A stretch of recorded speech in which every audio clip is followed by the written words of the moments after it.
Nathan Porter adjusted the specialized sunglasses over his eyes and gripped his white cane with practiced precision.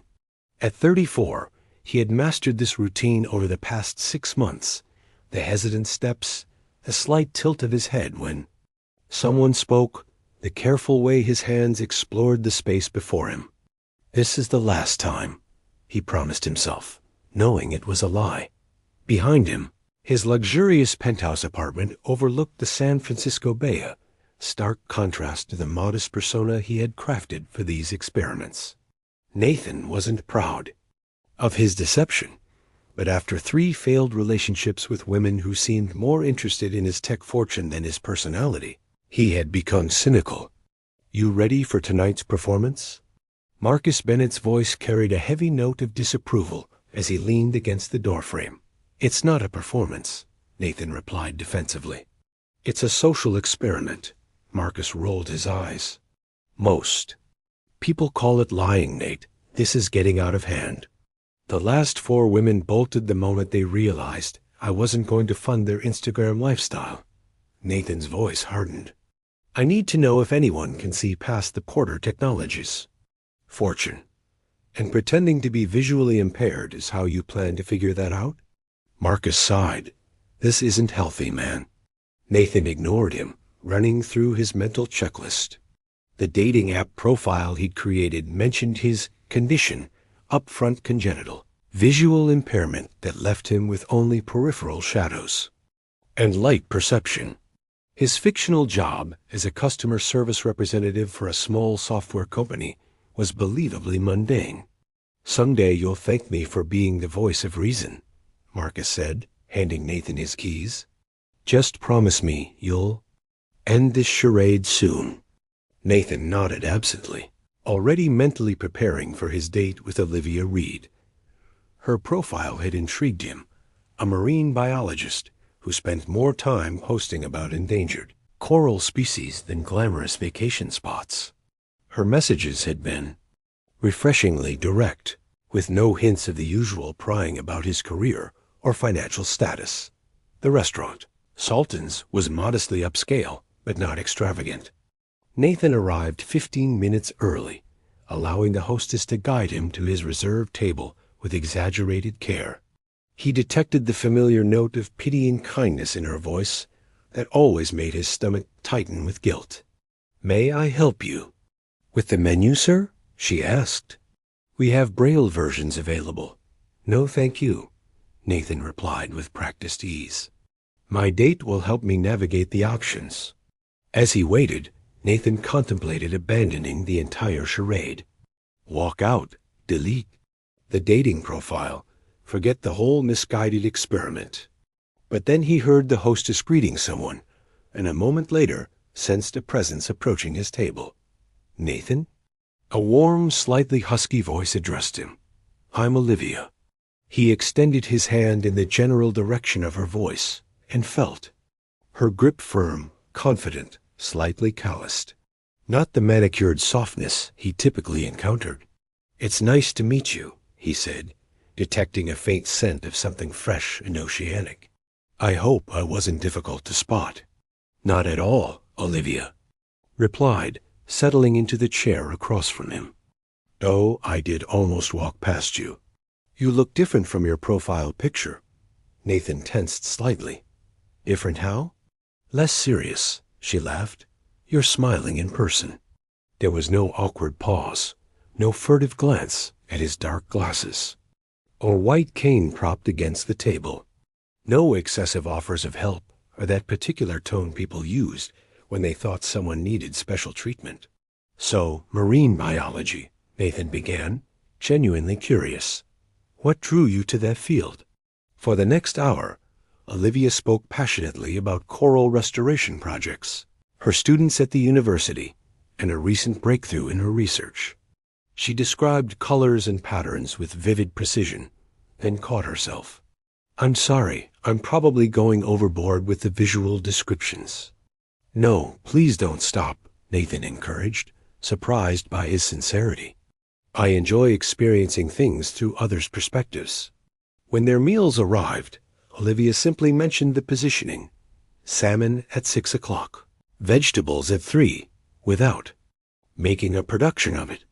The conversation flowed with unexpected ease as they discovered shared interests in classical music and historical podcasts. "My turn to ask questions," Olivia said between bites. "What do you do when you're not working?" "Customer service?" Nathan recited his prepared backstory, carefully measuring each word to avoid revealing too much about his actual life. Yet for the first time in these experiments, he found himself wanting to share genuine details about his interests and thoughts. As the evening concluded, Olivia insisted on splitting the check despite his protests. "I prefer it this way," she said with gentle firmness. "Otherwise things get complicated." Walking out together, she didn't offer her arm or try to guide him, simply matched his pace naturally. "I had a wonderful time, Nathan," she said, kissing his cheek lightly. "I'm giving a small talk at the aquarium next week about our restoration project. It's nothing fancy, but I'd love for you to come." As Nathan listened to her footsteps fade away, an unfamiliar weight settled in his chest. For the first time, his elaborate deception didn't feel like protection. It felt like a barrier to something potentially real. Nathan found himself standing outside the Pacific Marine Institute, cane in hand, his stomach knotted with both anticipation and guilt. He'd spent the past week trying to convince himself to cancel, to end this charade before it became even more complicated. Yet here he was, drawn to Olivia in ways he hadn't expected. "You actually showed up," Marcus's voice startled him. "I was betting you'd bail. What are you doing here?" Nathan hissed. "Making sure you don't get in too deep," Marcus replied, adjusting his friend's collar. "Or helping you navigate if you need it. Take your pick." Inside, the aquarium hummed with activity. Nathan detected the sound of water filtration systems, hushed conversations, and the occasional excited child. The scent of salt water permeated everything. "Nathan, you came!" Olivia's voice approached from his right. "I was starting to worry." "I wouldn't miss it," he replied truthfully. "And you brought a friend," she added, her tone curious. "Marcus Bennett." His friend supplied, shaking her hand. Nate's oldest friend, an occasional seeing-eye human. Nathan silently cursed Marcus's presence, though he understood the concern behind it. "The presentation starts in 15 minutes, Olivia said. "Would you like a private tour of our lab first? We're doing some fascinating work with coral regeneration." As she guided them through the research facility, Nathan was struck by the passion in her voice. She described complex biological processes with such clarity that he could almost visualize a microscopic world she studied. "Most people don't understand how critical these ecosystems are," she explained. "When coral dies, we lose entire underwater communities." "Your work sounds meaningful," Nathan said. "More important than answering customer service calls all day." Olivia's hand briefly touched his arm. "Every role matters. Besides, you clearly bring more to the table than just your job." During her presentation, Nathan listened intently as Olivia addressed the small crowd. Her voice transformed, taking on an authoritative yet accessible quality as she explained how rising ocean temperatures threatened coral reefs worldwide. "Dr. Weed," a voice called during the question period, "how is your team addressing the funding challenges mentioned in last month's environmental science publication?" Nathan froze. Dr. Reed?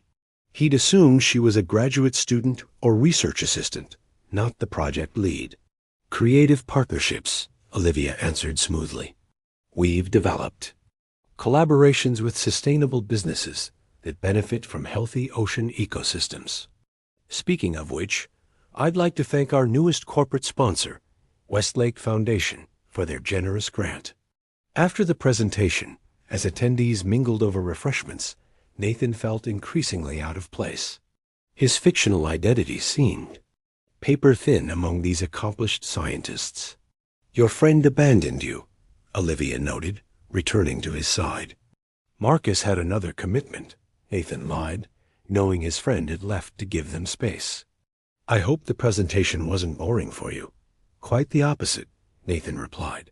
Though I feel I should be calling you Dr. Reed now. Olivia laughed. Please don't. I get enough formality from my students. Her voice softened. Would you like to join me for dinner? There's a little place nearby with amazing seafood. Sustainably sourced, of course.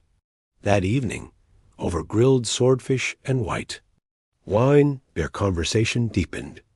Olivia spoke about growing up in a small coastal town, her father's work as a fisherman, and how witnessing declining catches firsthand had inspired her career. What about your family? She asked. Nathan hesitated, then offered a rare piece of truth. My parents died when I was in college. Car accident. I'm sorry, Olivia said, her hand finding his across the table. That must have been incredibly difficult. It was, he admitted, but it forced me to grow up quickly, become self-sufficient. As the evening progressed, Nathan found himself sharing more genuine fragments of his life, carefully edited to fit his false narrative. For the first time in years, he felt truly seen not as Nathan Porter, tech magnate worth billions, but simply as himself. Walking along the waterfront afterward, Olivia described the moonlight reflecting on the bay, the silhouettes of boats against the horizon. You have a gift for making things come alive through words, Nathan told her. My grandmother was blind, Olivia said quietly. She taught me to describe the world so she could experience it too. I was 11 when she passed, but those habits stayed with me. Nathan's chest tightened with shame. Here was yet another genuine connection, built upon his lie. As they reached her apartment building, Olivia turned toward him. I'd like to see you again, Nathan, if you're interested. Without hesitation, he replied. I am. Their first kiss was gentle, tentative, yet charged with possibility. As her lips met his, Nathan realized with growing dread that what had begun as an experiment was rapidly becoming something far more complicated. Later that night, alone in his penthouse, Nathan stared unseeingly at the city lights below. You're falling for her, Marcus observed, nursing a scotch in the leather armchair. It's not that simple, Nathan protested. Actually, it is. You're just making it complicated. Marcus set down his glass. Either end it now, or tell her the truth before she discovers it herself. Nathan sighed, knowing his friend was right, but unable to face either option. Ending things would mean losing the most authentic connection he'd found in years. Telling the truth would likely produce the same result, with added hurt and betrayal. One more date, he promised himself. Just one more. 3 weeks and 6 dates later, Nathan's one more date promise remained unfulfilled. Each encounter with Olivia had only deepened their connection, making the inevitable revelation seem increasingly catastrophic. You need to see this, Marcus announced, barging into Nathan's home office and sliding a tablet across the desk. The screen displayed a business journal article with the headline, Porter Technologies founder named Innovation Leader of the Year. Below was a photo of Nathan at a recent tech conference, eyes uncovered, clearly seeing. It's just a matter of time before she stumbles across this, Marcus warned. The longer you wait, the worse it'll be. Nathan pushed the tablet away. Returning to the adaptive technology prototype, his company was developing, ironically, a navigation device for the visually impaired. The project had begun as research for his character, but had evolved into something he genuinely believed could help people. I know, he admitted. I just need to find the right moment. There is no right moment to tell someone you've been lying about a disability, Marcus countered. But sooner is better than nuclear fallout later. That evening, Olivia invited Nathan to her apartment for dinner, the first time she'd suggested her own space instead of a public venue. As he knocked on her door, gripping his unnecessary cane, His resolve to come clean wavered once again. "Welcome to my humble abode," Olivia greeted him, taking his hand to guide him inside. "It's nothing fancy, but it's home." The apartment smelled of garlic and herbs, with a hint of the same oceanic scent he'd come to associate with her. Nathan carefully maintained his practiced movements, allowing her to describe the layout. Kitchen and dining area to the right, living room straight ahead, balcony beyond that. Bathrooms down the hall on the left if you need it. As they settled into dinner homemade pasta with seafood, Olivia seemed unusually quiet. "Everything okay?" Nathan asked. "Just a long day," she replied. "One of our major experiments showed unexpected results, and not in a good way." Nathan wished he could offer more than platitudes. In his real life, he could have easily funded her entire research. Apartment, provided cutting-edge equipment, made a genuine difference. Instead, he was playing a role that increasingly felt like a prison. After dinner, they moved to her small balcony, overlooking a neighborhood park. The evening was cool, prompting Olivia to drape a blanket over their shoulders as they sat side by side. "Nathan," she began hesitantly, "I need to ask you something." His pulse quickened. "Anything." "Yesterday at the coffee shop near my lab, when that tray crashed behind you." She paused. "You turned and looked directly at it before anyone said what happened." Nathan's mouth went dry. He hadn't realized his mistake. "And last week, when we were walking through the sculpture garden, you navigated around that child running toward us before I even noticed him." Her voice remained gentle, but firm. "There have been other moments, too. Small things." The silence between them stretched taut with unspoken questions. "Olivia, Nathan began, but she continued. "I've been working with the visually impaired community on our sensory tide pool exhibit. I've learned a lot about adaptations, coping mechanisms, the spectrum of visual impairments." She turned toward him fully. "But some things don't add up. With you." This was it, the moment he'd been dreading and postponing for weeks. Nathan removed his dark glasses, folding them carefully before meeting her gaze directly for the first time. "You can see," she whispered, her expression a complex mixture of confusion and dawning comprehension. "Yes," he admitted, the single word hanging between them like a barrier. "Why would you?" Olivia began, then stopped, realization spreading across her features. "Was any of it real? Anything you told me?" "Most of it was," Nathan insisted. "My parents really did die in an accident. I do love classical music and historical podcasts. My feelings for you are completely genuine. But not your name or your job, I'm guessing?" Her voice had grown colder. Nathan took a deep breath. "My name is Nathan Porter. I own Porter Technologies." Olivia stood abruptly, the blanket falling from her shoulders. "The Porter Technologies? The company worth billions that just donated to our competitor's research program?" "Yes," she paced. The small balcony, hands trembling slightly. "I don't understand. Why would someone like you need to create such an elaborate lie?" "Because people don't see me," Nathan explained desperately. "They see my money, my company, what I can do for them. Every relationship I've had since founding Porter Tech has been tainted by it." "So you decided to prey on people's compassion instead? Fake a disability?" The hurt in her voice cut through him. "Do you have any idea how offensive that is? It started as a terrible idea, a way to find someone who would connect with me genuinely.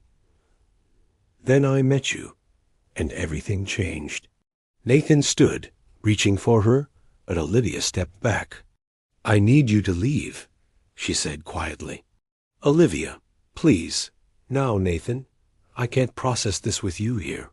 As he gathered his things, the useless cane, the specialized glasses that had become props in his dissection, Nathan felt something crumbling inside him. Not just the loss of Olivia, but the shattering of his own self-image. "For what it's worth," he said at her door, These weeks with you have been the most real connection I've had in years." Olivia's expression remained guarded, wounded. "The problem is, I have no way of knowing what's real with you anymore."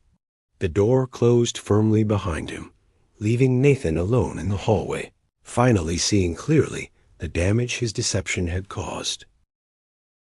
"I told you so," wasn't in Marcus's vocabulary that night as he watched Nathan pace the length of his penthouse, occasionally pausing to stare out at the city lights below. "She hates me," Nathan said for perhaps the 10th time. "She's hurt, Marcus."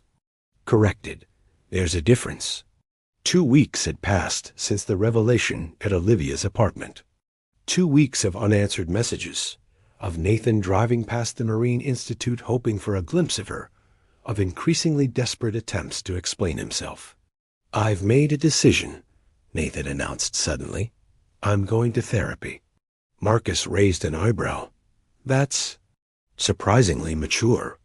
I need to understand why I did this, why I thought it was acceptable to deceive someone in such a fundamental way."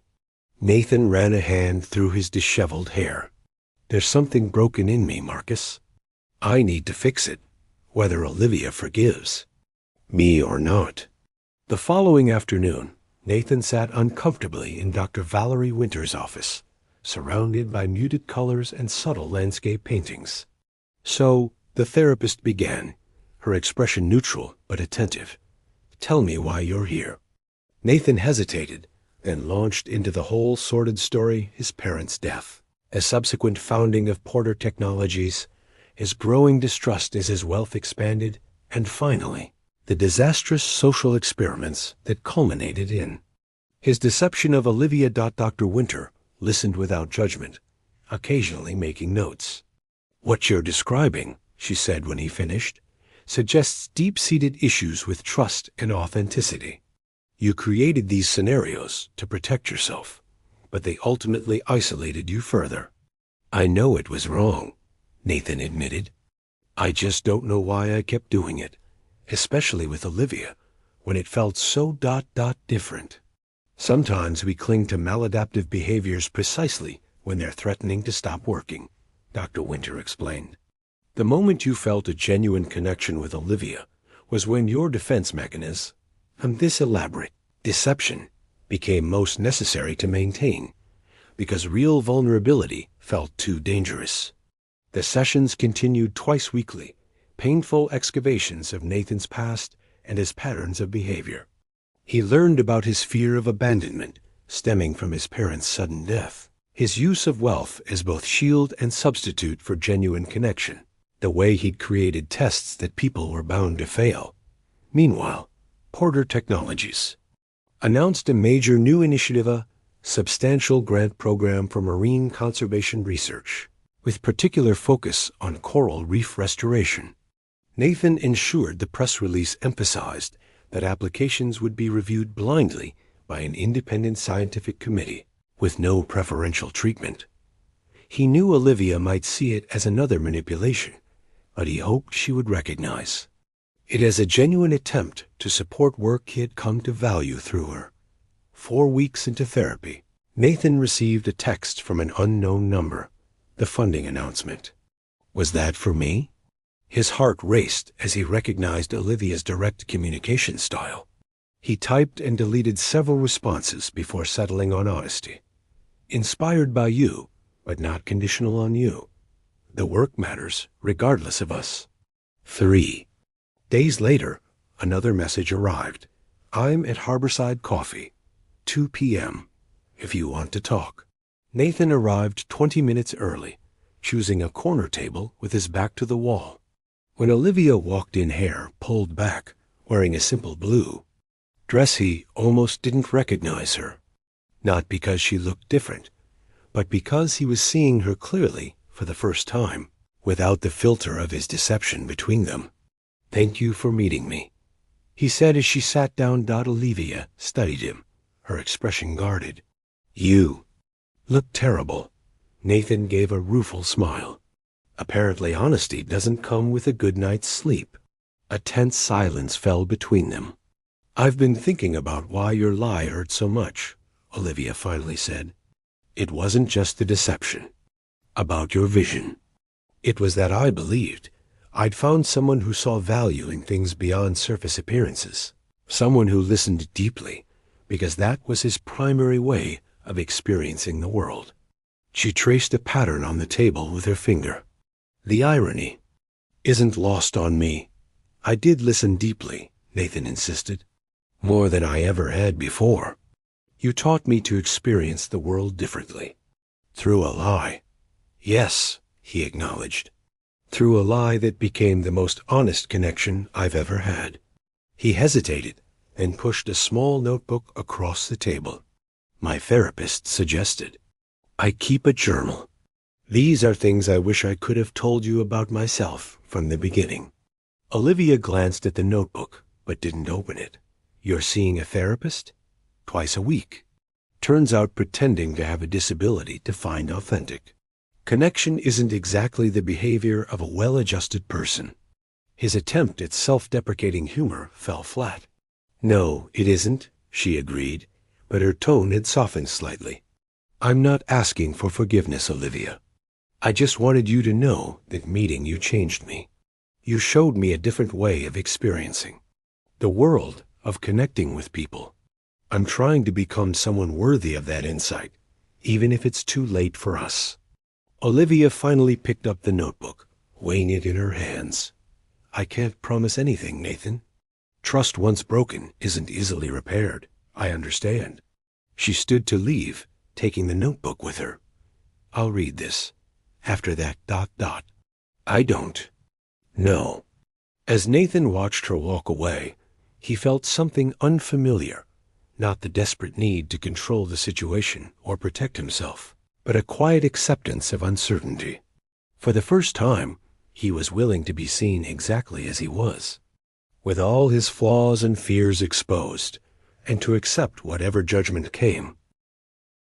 Autumn had fully embraced the city by the time Olivia contacted Nathan again. The morning fog lingered longer each day, and the sharp clarity of summer sunlight had softened into golden afternoons. Your notebook, her message read. I've read it. Twice, actually. Are you free to talk this weekend? They agreed to meet at a small park overlooking the Bay Neutral territory, away from the restaurants and cafes that held memories of their previous relationship. Nathan arrived without disguises or pretenses. He dressed simply in jeans and a sweater, looking more like a typical tech employee than the CEO whose face occasionally appeared in business publications. Olivia was already there, sitting on a bench facing the water, his notebook resting beside her. She didn't look up as he approached, but he could tell from the slight straightening of her posture that she was aware of his presence. The entry about your parents, she said as he sat down, leaving careful space between them. About holding your mother's hand in the hospital. Was that true? Every word, Nathan confirmed. I was 19. They were driving to surprise me at college when a truck crossed the center line. My father died instantly. My mother held on for 3 days. Olivia nodded, still looking out at the water. And Porter Technologies began as a navigation safety system for commercial vehicles. Yes, I dropped out of college to develop it. The irony of later pretending to be visually impaired hasn't escaped me. A small smile flickered across her face. Your therapist must have a field day with that. Dr. Winter has mentioned it once or twice, Nathan admitted. Finally, Olivia turned toward him. I've been angry, Nathan. Really angry. Not just about the deception, but because you took away my choice. I never got to decide if I wanted to know the real you. I know, he acknowledged. It was selfish and misguided, and I have no excuse. But then I thought about what you wrote about feeling like a commodity, about people valuing what you could provide rather than who you are. She paused. While I don't condone what you did, I can understand the fear behind it. They sat in silence for several minutes, watching a container ship slowly cross the horizon. I visited your company's website, Olivia continued. The Adaptive Technology Division is doing remarkable work. It started as research for my character, Nathan explained. But I discovered a genuine need and a way to make a difference. We're working with several organizations for the visually impaired to develop more intuitive navigation tools. And you've personally pledged volunteer hours? Nathan nodded. Every Friday afternoon. I'm helping develop a sensory garden at the Rehabilitation Center. The ghost of a smile touched Olivia's lips. Penance? Growth, he corrected. Dr. Winter suggested I needed to truly understand the community I'd pretended to be part of not. Just the challenges, but the strength, the adaptations, the different ways of experiencing the world. Another silence fell between them, more comfortable than the last. I've been offered a research position, Olivia said suddenly. In Australia, the Great Barrier Reef Project. Nathan felt a sharp pang of loss, but forced himself to respond with genuine support. That's incredible, Olivia. You deserve it. I haven't accepted yet, she replied. There are considerations. Hope flickered dangerously in Nathan's chest, but he kept his expression neutral. What would help you decide? Olivia finally turned fully toward him, her gaze direct and unflinching. Clarity. About us. About whether there could ever be an us after everything that happened. What do you think? Nathan asked softly. I think, she began carefully, that trust has to be rebuilt from the ground up. I think we would essentially be starting over, but with the awareness of past mistakes. She took a deep breath. I think that would require incredible patience. From both of us. I have time, Nathan said simply. And I think, Olivia continued, that I'd need to meet Marcus properly. And Dr. Winter, and see your office, your home, all the parts of your life that were hidden before. All of it, Nathan agreed. No more secrets. Olivia's hand moved slightly closer to his on the bench. The position doesn't start for 3 months. That gives us some time to figure out. Whatever this might be. 3 months, Nathan repeated. That's 90 days to prove I can be trustworthy. This isn't another test, Nathan, Olivia warned. I'm not setting arbitrary parameters. For you to meet. I know, he assured her. I just meant that I'll make every day count.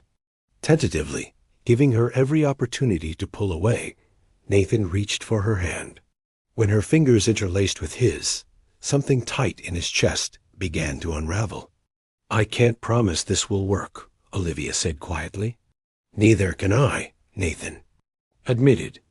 But I can promise to be honest about my thoughts, my fears, my mistakes. The real me, with all my flaws.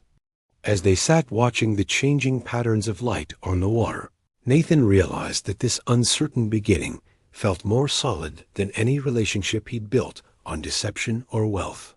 Whether it lasted 3 months or a lifetime, it would be authentic. The next day, Nathan Porter officially launched the Clarity Initiative, a foundation dedicated to funding marine research and providing navigation tools for the visually impaired. The press release made no mention of Olivia Reed, but when reporters asked about the unusual pairing of causes, Nathan simply smiled. Sometimes, he told them, we discover our true vision through unexpected connections. At the launch event, Olivia stood at the back of the room, watching Nathan speak with newfound authenticity about mistakes, growth, and second chances. When their eyes met across the crowded space, both recognized the challenging path ahead, but for the first time, they would walk it side by side, seeing each other clearly.